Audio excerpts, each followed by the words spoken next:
మిథున దేవాని తన ఇంటికి తీసుకువెళ్ళి ఒకటి చేసిన బేబీ మిథున ప్రెగ్నెంట్ అవ్వడంతో మారిన హరివర్ధన్. ఇంతకు ఏం జరిగింది? మిథున దేవాలను తన ఇంటికి తీసుకువెళ్ళింది సరే, మరి హరివర్ధన్ మారాడు. సత్యమూర్తి కూడా తన మనసు మార్చుకుని దేవా మిథునను అంగీకరించాడా? ఇదంతా కూడా వీడియోలో చూసి తెలుసుకునేద్దాం. నువ్వుంటే నా జతగా అప్కమింగ్ ఎపిసోడ్స్లో ఏం జరగబోతుందో ముందుగా తెలుసుకోవాలి అనుకుంటే వీడియోని లైక్ చేసి ఛానల్ని సబ్స్క్రైబ్ చేసుకోండి. మొత్తం మీరు చూసుకున్నట్లయితే ఇంకా దేవా నిలబడి మిథునను అడుగుతాడు. ఎంతలా అడిగినా కానీ మిథున దేవా నా భర్త అన్న మాట మాట్లాడకపోయేసరికి నా చెల్లెలకి నువ్వంటే ఇష్టం లేదురా, అందుకే ఇప్పుడుకొచ్చి ఒక్క మాట కూడా మాట్లాడట్లేదు.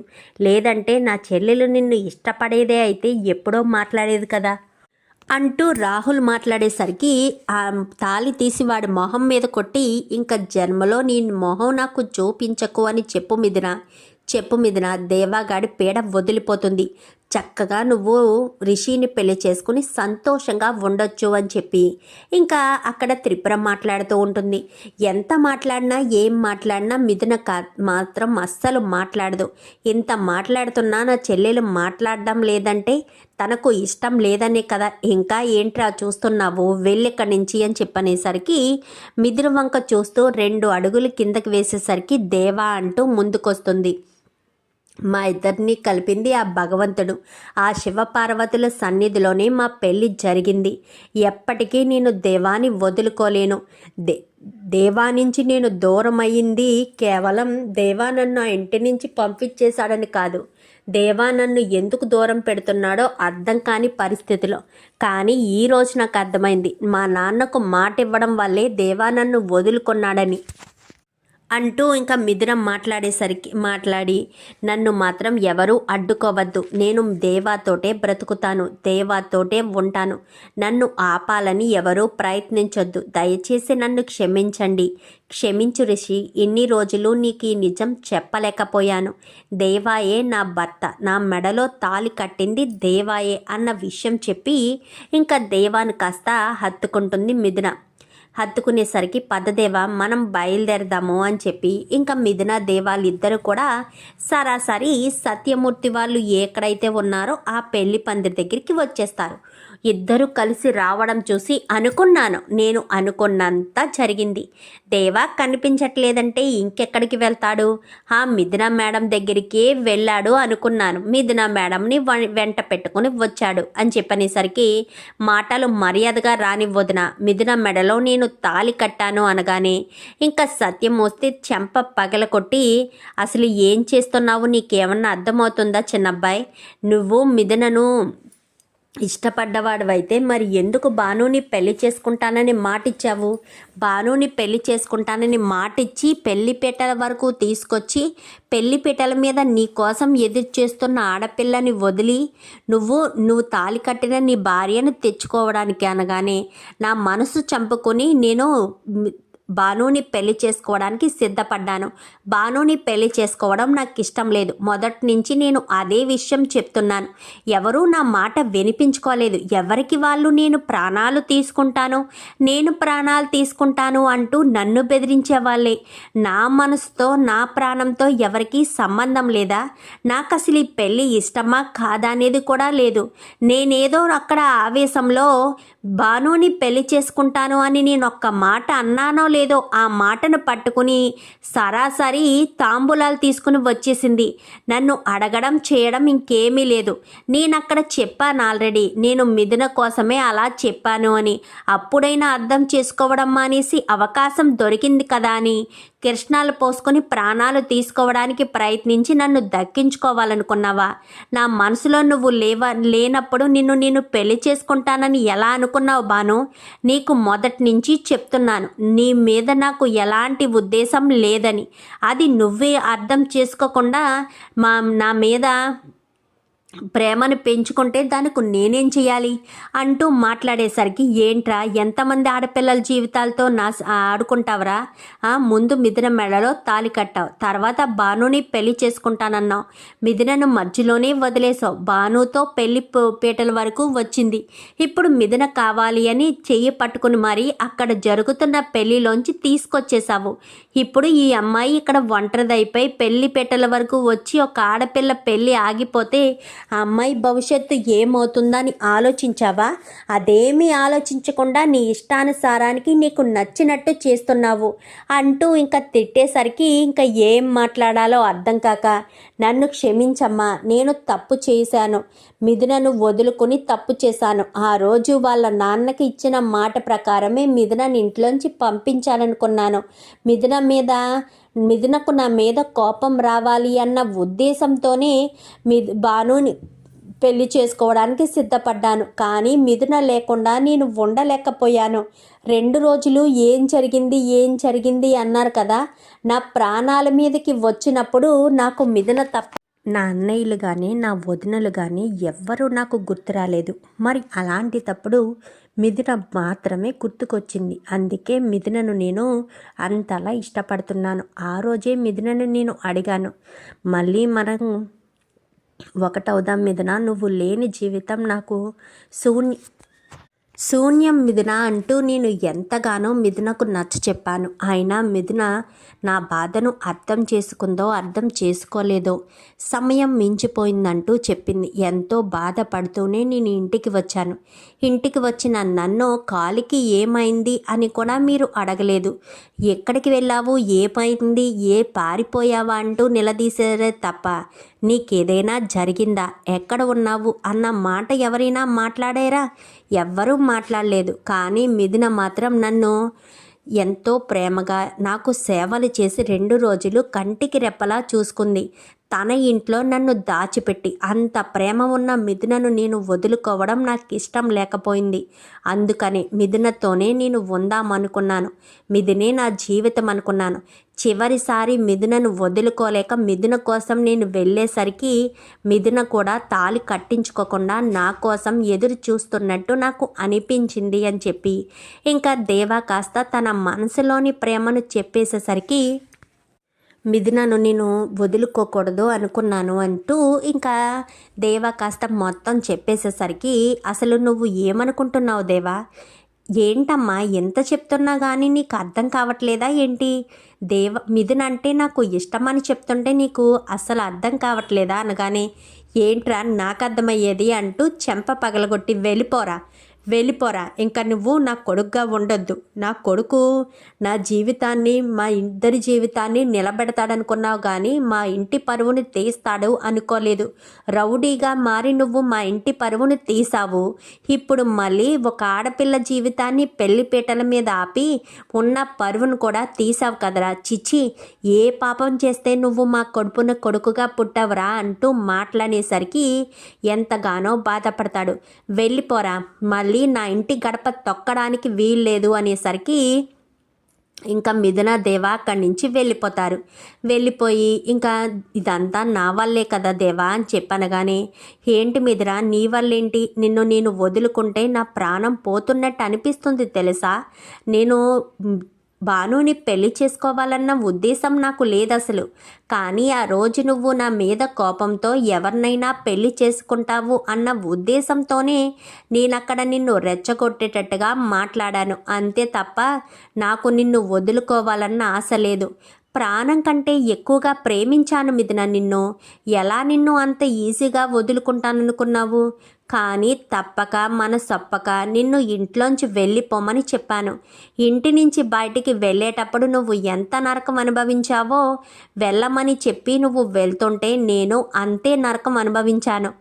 ఏమీ చేయలేని పరిస్థితుల్లోనే ఉండిపోయాను అని చెప్పి ఇంకా మిథున కాస్త చెప్తుంది. మిథున దేవాలిద్దరూ మాట్లాడుకుంటారు. ఇంకా ఇద్దరూ ఒక బస్ స్టాండ్ దగ్గర కూర్చుని ఆలోచిస్తూ ఉంటారు. అలా ఇద్దరు కూడా పెళ్లి బట్టల్లోనే పెళ్లి కూతురు పెళ్లి కొడుకు డ్రెస్సుల్లోనే ఉంటారు కదా. ఆలోచిస్తూ ఉండేసరికి ఇంకా ఇంటికి వచ్చేస్తారా అందరూ కూడా. అందరూ వచ్చేసేసరికి బేబీ బ్యాగ్ తీసుకుని బయలుదేరుతుంది. ఇంకా నేను వెళ్తానురా సత్యమూర్తి అని చెప్పనేసరికి సరే అమ్మా నేను బస్ స్టాండ్ వరకు దింపనా అని చెప్పాను. కానీ అవసరం లేదులేరా, మీరు బాధలో ఉన్నారు కదా, ఇంకా నేను వెళ్తాను అని చెప్పి ఇంకా అక్కడే ఆటో పిలిపించుకుని ఆటోలో వెళ్తూ వెళ్తూ వీళ్ళు ఎక్కడున్నారో ఏంటి అని చూసుకుంటూ వెళ్తుంది. వెళ్ళేసరికి వీళ్ళు ఒక బస్ స్టాండ్ దగ్గర కూర్చుని ఉంటారు.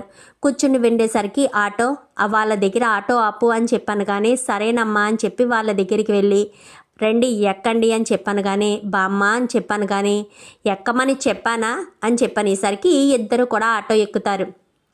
ఆటో ఎక్కిన తర్వాత వాళ్ళిద్దరినీ కూడా సరాసరి వాళ్ళ ఇంటికి తీసుకువెళ్ళిపోతుంది. గుమ్మంలోనే నిలబెట్టి ఇక్కడే ఉండండి అని ఇద్దరికీ హారతిచ్చి మరీ ఇంట్లోకి ఆహ్వానిస్తుంది. పెళ్లి కూతురు పెళ్లి కొడుకు బట్టల్లో ఉన్నారు. ఇద్దరూ కుడికాలు లోపల పెట్టి రండి, ఇప్పుడే మీ జీవితం మొదలవుతుంది, మీ కాపురం ఇప్పుడే మొదలు పెట్టాలి. వాళ్ళంతా మిమ్మల్ని వెలివేస్తే నేనేమైపోతాననుకున్నావరా? మీ ఇద్దరూ కలిస్తే బాగుండు అని కోరుకునే వ్యక్తిని నేను. మిమ్మల్ని అలాగా ఒంటరిగా రోడ్డు మీద వదిలేస్తాననుకున్నారా అని చెప్పనేసరికి అమ్మమ్మ మేము తప్పు చేశామా అని చెప్పాను. కానీ పిచ్చిదాన్న, మీరు తప్పు చేయడం ఏంటమ్మా? మీరు ఆ శివపార్వతుల ఆశీర్వాదంతో మీ పెళ్ళి జరిగింది. అలాంటి తప్పుడు మీరు తప్పు చేయడం ఏంటి? అంతే, కొన్ని బంధాలు కలిసేటప్పుడు ఇలాంటి గొడవలు ఒడిదుడుకులు ఖచ్చితంగా వస్తాయి. ఇలాంటివన్నింటినీ మనం దాటుకుంటూ ముందుకు సాగడమే మంచిది. లేదంటే మాత్రం అంటూ ఇద్దరు కూడా లోపలికి అడుగు పెట్టమని లోపలికి వచ్చిన తర్వాత వెళ్ళి బట్టలు మార్చుకోండి అనగానే ఇద్దరు బట్టలు మార్చుకుని వస్తారు. మార్చుకుని వచ్చిన తర్వాత చాలా థ్యాంక్స్ నానమ్మ అని చెప్పనేసరికి అదేంటి మీరు అమ్మమ్మ గారికి థ్యాంక్స్ చెప్తున్నారు అని చెప్పాను. కానీ నిన్ను చివరిసారిగా ఒక అవకాశం ఉంది, ఒక్కసారి ప్రయత్నించు అని నానమ్మ చెప్పడం వల్లే నేను ధైర్యం చేసి అక్కడికి వచ్చాను. కానీ నేను వచ్చేసరికే నువ్వు పెళ్ళి ఆపేశావు కదా అని చెప్పాను. కానీ నిన్ను కాకుండా నేను వేరే వ్యక్తిని భర్తగా అనుకోలేకపోయాను దేవా. నా మెడలో ఉన్న తాళి ఉండగానే రిషి పాపం నా మెడలో తాళి కట్టడానికి కూడా సిద్ధపడిపోయాడు.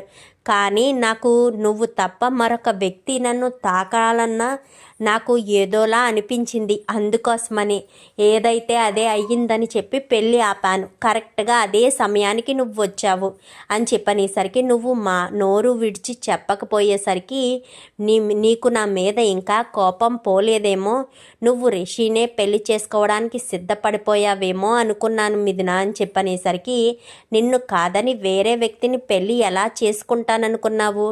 మా నాన్న కోసం చేసుకున్నాను. ఎప్పుడైతే మా నాన్న చేసుకుందామనుకున్నాను, ఎప్పుడైతే మా నాన్న నిన్ను నన్ను వేరు చేయడానికి ప్రయత్నించారు అన్న విషయం తెలిసిందో అప్పుడే నాకు బాధ అనిపించింది.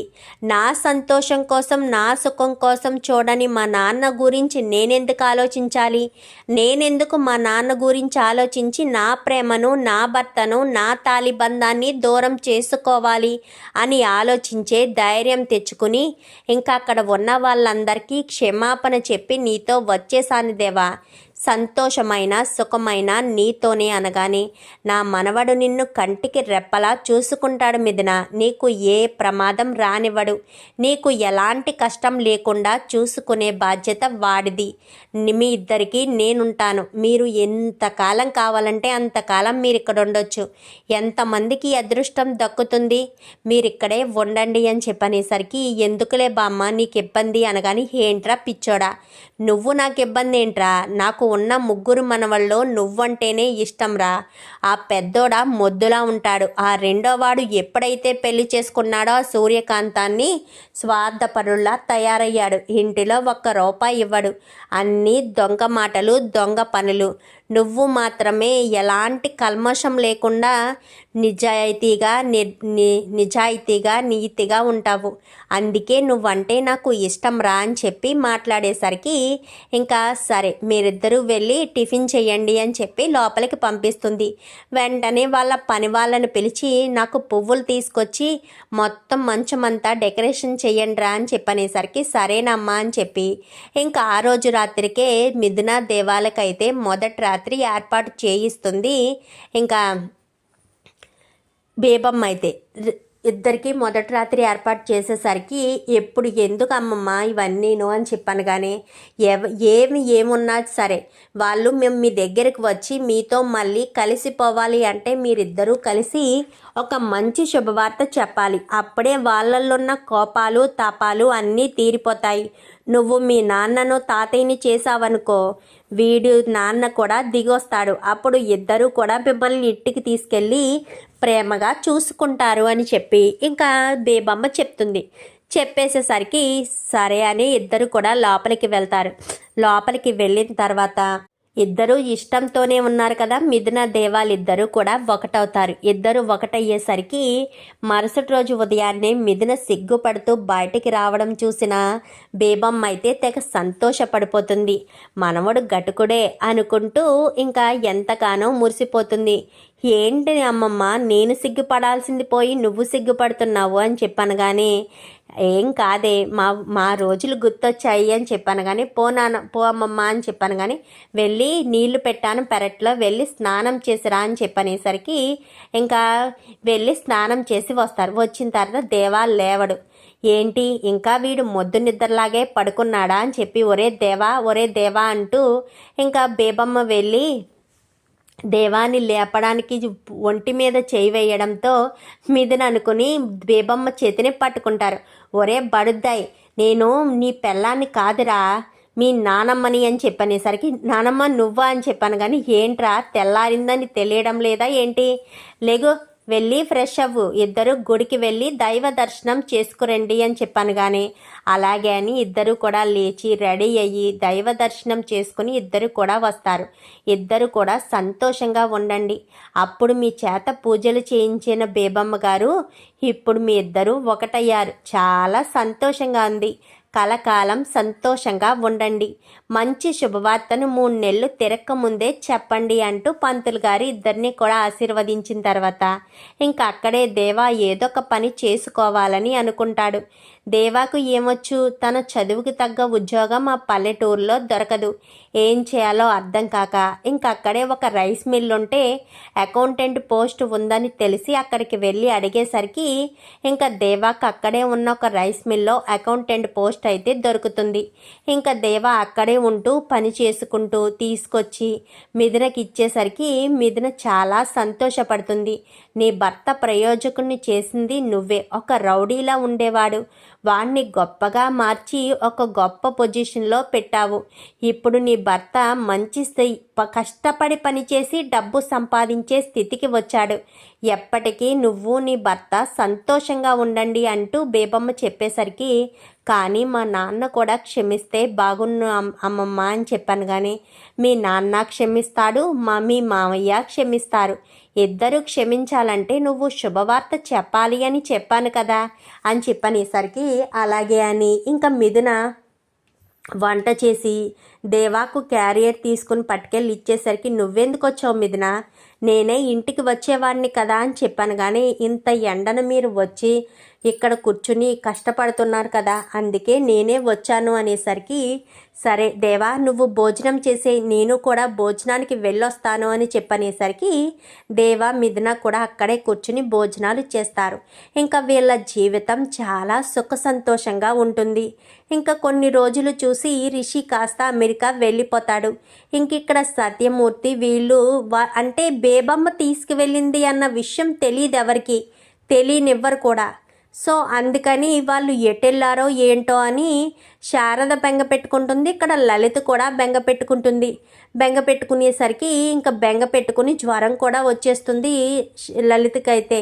లలితకి శారదకి కూడా వాళ్ళు ఏమైపోయారు, ఎటు వెళ్ళిపోయారు, కట్టు బట్టలతో బయటికి పంపించేశారు. అసలు వాళ్ళు ఆ ఇంటికి వెళ్ళక ఈ ఇంటికి వెళ్ళక ఎటు వెళ్ళిపోయారో ఏంటో అనుకుంటూ ఎంతగానో బాధపడుతూ ఉంటారు. బాధపడుతూ ఉండేసరికి ఇంకా ఇక్కడ వీళ్ళు మాత్రం చాలా సంతోషంగా వాళ్ళ కొత్త జీవితాన్ని మొదలుపెట్టి అప్పటికే సుమారు నెల 15 రోజులు 2 నెలలు కావచ్చేసరికి కరెక్ట్గా అప్పుడే వంట చేస్తూ ఉండగా సడన్గా వాంతులు అయ్యేసరికి ఏమైందో అని కంగారు పడిపోతూ దేవాకు ఫోన్ చేయడంతో దేవా పరుగున వస్తాడు. ఏమైంది మిథున, ఏం జరిగింది, వాంతులు చేసుకున్నావంట అంటూ మాట్లాడేసరికి నువ్వు తండ్రివి కాబోతున్నావురా అని చెప్పాను కానీ ఒక్కసారిగా సంతోషపడిపోతాడు. ఇంకా దేవ అయితే ఏంటి నానమ్మ, ఏంటి నువ్వు చెప్పేది అని చెప్పాను కానీ అవునరా నిజంగానే నువ్వు తండ్రివి కాబోతున్నావు అనగానే నువ్వు చెప్పేది నిజమా నానమ్మ అని చెప్పాను కానీ నిజమని చెప్తున్నాను కదరా అని చెప్పనేసరికి ఎక్కడుంది మిథున అని చెప్పాను కానీ లోపలుంది అనేసరికి గబగబా లోపలికి వెళ్తాడు దేవ. చాలా థ్యాంక్స్ మిథున అని చెప్పనేసరికి ఇంకా మిథునను హత్తుకుని ఇంకా నొసట మీద ముద్దు పెట్టుకునేసరికి వెంటనే ఇంకా బేబీ బయటికి వెళ్ళి హరివర్ధన్కి ఫోన్ చేస్తుంది. హరివర్ధన్ గారు అని చెప్పాను కానీ ఎవరమ్మా మీరు అని చెప్పనేసరికి నేనెవరో తర్వాత, మీ కూతురు మిథున తల్లి కాబోతుంది, మీరు తాతయ్య కాబోతున్నారు అని చెప్పాను కానీ ఎవరు మీరు అని చెప్పాను కానీ నేనెవరో మీకు గుర్తు రావడం లేదా, దేవా వాళ్ళ నానమ్మని. మీరు అటు నా కొడుకు వాళ్ళు కూడా దేవా వాళ్ళని రోడ్డు మీద వదిలేశారు. నేనే వాళ్ళని తీసుకొచ్చి ఇన్ని రోజులుగా నా దగ్గరే ఉన్నారు. ఇప్పుడు మిథున తల్లి కాబోతుంది, నా దగ్గరే ఉంది అని చెప్పనగానే ఒక్కసారిగా హరివర్ధన్కి అంటే ఆ ఆనందాన్ని తట్టుకోలేకపోతాడు.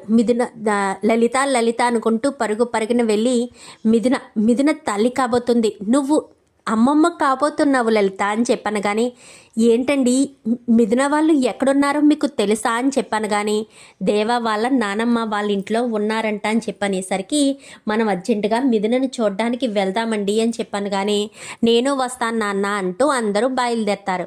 ఇంకెక్కడ సత్యమూర్తి వాళ్ళకు కూడా కాల్ చేసేసరికి ఏంటమ్మా వెళ్ళిన 3 నెలలకు కానీ గుర్తు రాలేదా అని చెప్పాను కానీ తల్లి తండ్రి కావాలంటే 3 నెలలు పడుతుంది కదరా అని చెప్పాను కానీ ఏం మాట్లాడుతున్నావమ్మా అని చెప్పనేసరికి దేవా మిథున ఎన్ని రోజులు ఎక్కడున్నారో ఏంటో నీకేమైనా తెలుసా, వాళ్ళు నా దగ్గరే ఉన్నారు, మిథున తల్లి కాబోతుంది, నువ్వు తాతయ్యవి కాబోతున్నవరా, శారద నానమ్మ కాబోతుంది అనేసరికి ఏంటమ్మా ఏం మాట్లాడుతున్నావు, వాళ్ళు నీ దగ్గర ఉన్నారా అని చెప్పాను కానీ అవును మిథున తల్లి కాబోతుంది, ఈ విషయం హరివర్ధన్ గారికి కూడా చెప్పాను అనేసరికి ఇప్పుడే బయలుదేరతానమ్మా అని చెప్పి వెంటనే బయలుదేరతారు. అప్పటి వరకు వాళ్ళ మీద కోపం ఉన్నా కానీ ఎప్పుడైతే తల్లి తండ్రి కాబోతున్నారు, వీళ్ళు నానమ్మ తాతయ్యలు కాబోతున్నారు అన్న విషయం తెలిసిందో అటు హరివర్ధన్ వాళ్ళు బయలుదేరతారు, ఇటు సత్యమూర్తి వాళ్ళు కూడా సారి తీసుకుని హడావిడిగా బయలుదేరతారు. ఇద్దరు ఒకేసారి వచ్చేసరికి ఒరే దేవా అమ్మ మిథున, ఒరే దేవా అమ్మ మిథున అనుకుంటూ సత్యమూర్తి హరివర్ధన్ ఇద్దరు పరుగున లోపలికి వెళ్ళడంతో ఇద్దరు కూడా దగ్గరికి వస్తారు. నాన్న అని చెప్పనేసరికి అమ్మ మిథున అని చెప్పనేసరికి ఏంటమ్మా నువ్వు తల్లి కాబోతున్నావా అని చెప్పాను కానీ అవును అని చెప్పనేసరికి కంగ్రాచులేషన్స్ అల్లుడు గారు అని చెప్పాను కానీ ఇంకా తెగ సంతోషపడతారు. వాళ్ళ కుటుంబం వీళ్ళ కుటుంబం మాట్లాడుకుని చాలా సంబరపడతారు. చాలా థ్యాంక్స్ నానమ్మ అని చెప్పాను కానీ నేనేం చేశానురా అని చెప్పనేసరికి ఆ రోజు నడి రోడ్డు మీద ఉన్న మమ్మల్ని తీసుకొచ్చావు, భార్యాభర్తలుగా మమ్మల్ని ఒకటి చేసి ఇప్పుడు మా కుటుంబాలను కూడా మాకు దగ్గర చేశావు అనగాని నేను చేసింది ఏముందరా, మీరే మీ మంచితనంతోనే కుటుంబాలను దగ్గర అయ్యేటట్టుగా మీరు చేసుకున్నారు, మీ చక్కగా ఇద్దరూ సంతోషంగా ఉండాలి అని కోరుకున్నారు. నేను అంతకు మించి ఏం కోరుకున్నానురా, నా మనవడు నా మనవరాలు సంతోషంగా ఉండాలి అనుకున్నాను. మీరు చెప్పే శుభవార్త కోసం నేను ఎంతగానో ఎదురు చూశాను, నాకు చాలా సంతోషంగా ఉంది అని చెప్పి బేబమ్మ మాట్లాడేసరికి వీళ్ళు నీ దగ్గరే ఉన్నారన్న విషయం ఎందుకు చెప్పలేదమ్మా అని చెప్పాను కానీ అప్పుడు చెప్తే నువ్వే నా మీద కోప్పడతావు, అదే ఇప్పుడు శుభవార్త చెప్పే టైంలో చెప్పడం వల్ల మీరు ఎంతో సంతోషపడుతున్నారు కదా, అందుకే చెప్పలేదు అంటూ చెప్పేసరికి చాలా హ్యాపీగా ఫీల్ అవుతారు. ఎందుకంటే తల్లిదండ్రులు అవ్వడం అంటే చాలా అదృష్టంగా అనుకుంటారు కదా. ఎంత ప్రేమించి పెళ్లి చేసుకున్న వాళ్ళు ఎంత కోపంగా ఉన్నా వాళ్ళని అమ్మమ్మ నానమ్మ తాతయ్యలు చేశారు అనేసరికి ఎక్కడ లేని సంతోషం కలిగి వస్తుంది కాబట్టి తెగ సంతోషపడుతూ ఇంకా వాళ్ళంతా కూడా జరిగిన విషయాన్ని మర్చిపోయి ఇంకా అంతా కూడా రెండని ఇంటికి తీసుకువెళ్తారు. మిథుననైతే వాళ్ళ ఇంటికి తీసుకువెళ్ళి సారీ అది పెట్టి కొన్ని రోజులు మా ఇంటి దగ్గరే ఉంచుకుంటాము అని చెప్పనేసరికి అలాగే అని చెప్తారు. తర్వాత మళ్ళీ వీళ్ళ ఇంటికి తీసుకొచ్చి పురిటికి మళ్ళీ వాళ్ళ ఇంటికే తీసుకువెళ్తారు. ఇంకా దేవా కూడా రౌడీయిజాన్ని పురుషోత్తాన్ని పూర్తిగా వదిలేస్తాడు.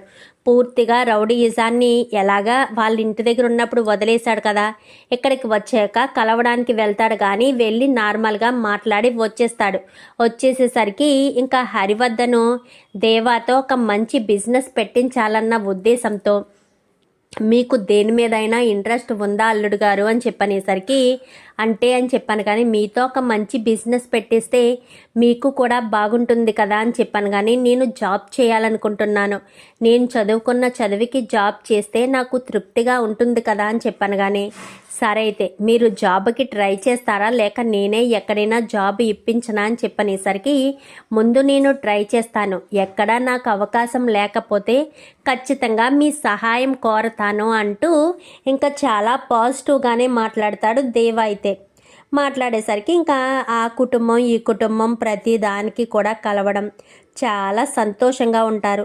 మొదట ఇద్దరి మధ్య గొడవలు ఏర్పడినా ఇప్పుడు మాత్రం దేవా మిథునల మధ్య అయితే తో పాటు ఇంకా ఆనందాలు వెల్లువిరుస్తాయి. చూద్దాం మరి రాబోయే ఎపిసోడ్స్లో ఇలాగే జరగాలని మీరు కూడా కోరుకుంటే వీడియో నచ్చితే లైక్ చేసి ఛానల్ని సబ్స్క్రైబ్ చేసుకోండి.